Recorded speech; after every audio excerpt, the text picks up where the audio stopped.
Now let us try to do the implementation, यानी हम लोग इम्प्लीमेंट करके देखते हैं some of the single row function, ताकि आपको ये समझ आ जाए इनको यूज कैसे करना है.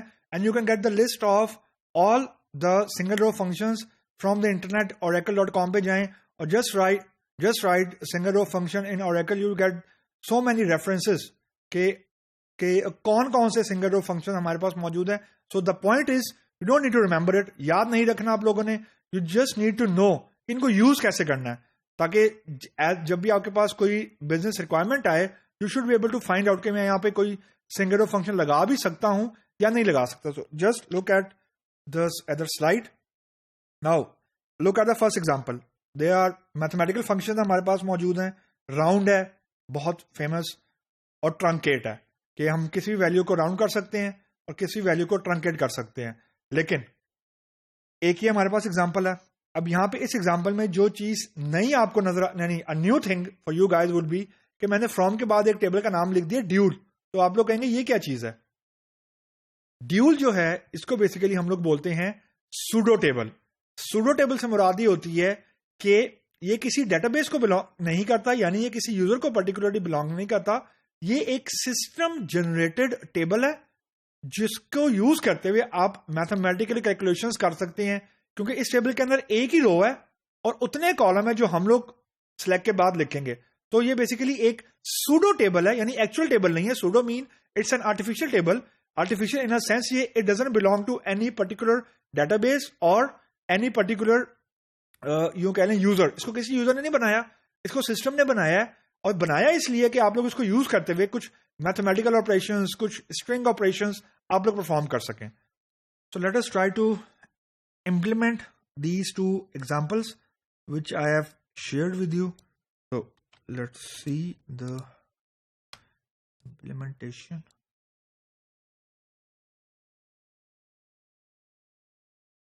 Now you can see select round 194.683, 1. तो जब मैंने इसको कॉमा 1 पे राउंड किया तो डॉट के बाद जो पहली वैल्यू थी वो 6 थी. It was greater than 1.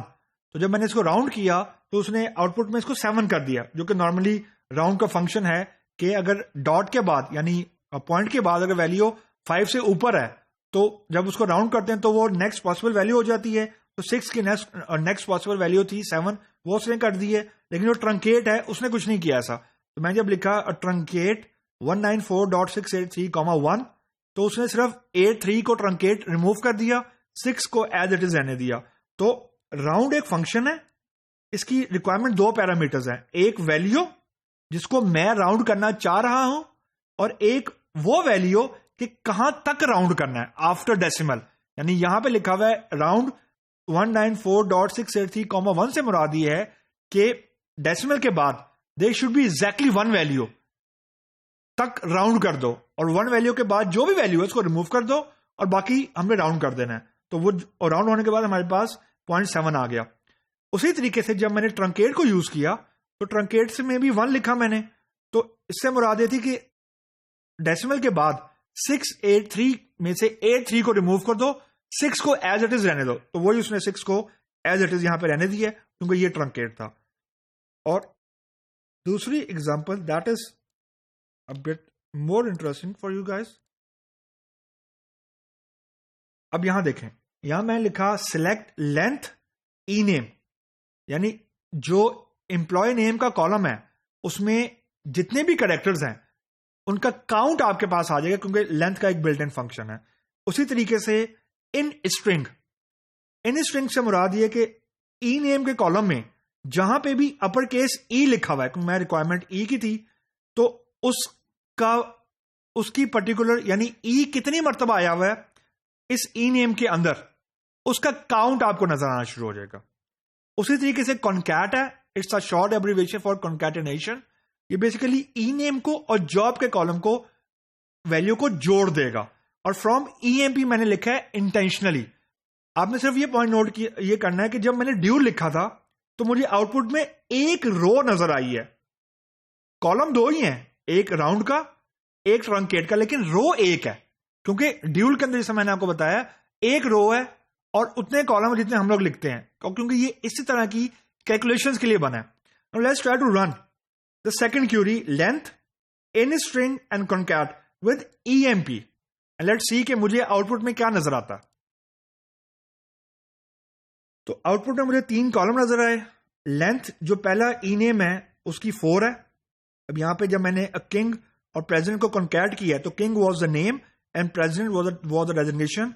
तो जो किंग है, या यूं कह लें कि इसके साथ हम लोग ename भी डिस्प्ले करवा देते हैं ताकि जस्ट टू वेरीफाई कि हमारे पास ename का काउंट सही आ रहा है कि नहीं आ रहा। तो the moment I have run it, it is in execution. तो ओके, अब ename के अंदर हमारे पास मौजूद है 4 करेक्टर्स हैं, तो 4, ब्लेक लिखा हुआ है 5, क्लार्क लिखा हुआ है 5 एंड सो ऑन। लेंथ वाली वैल्यू जो हमें नजर आ रही है। इन स्ट्रिंग में देखें, इन स्ट्रिंग में जो ई का करेक्टर है, यानी पहली रो में किंग में ई का करेक्टर मौजूद नहीं है, तो आउटपुट में आ रहा है 0, ई डजंट एग्जिस्ट। दूसरा नेम ब्लेक है, उसमें ई की existence, why it is showing me 5, let's refresh it. Why it is showing 5?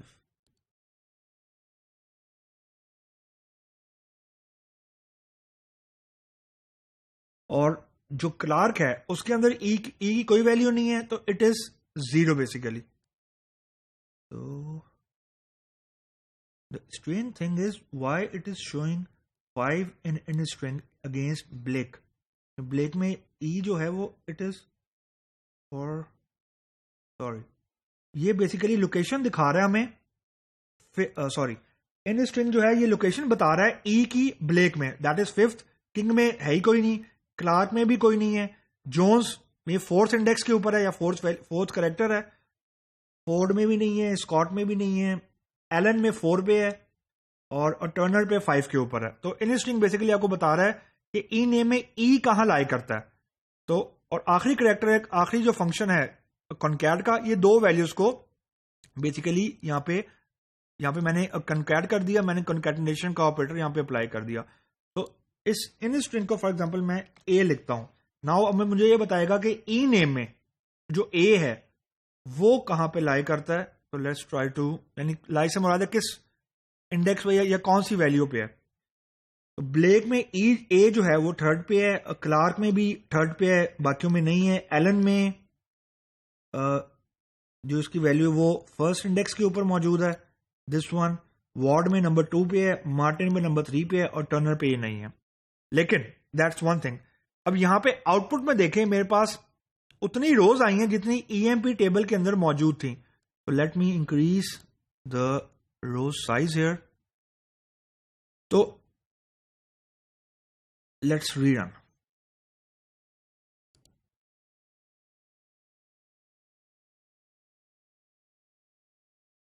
तो आउटपुट में मेरे पास उतनी रोज आई हैं जितनी एम्प्लॉय टेबल में मौजूद थी, दीज वर 13।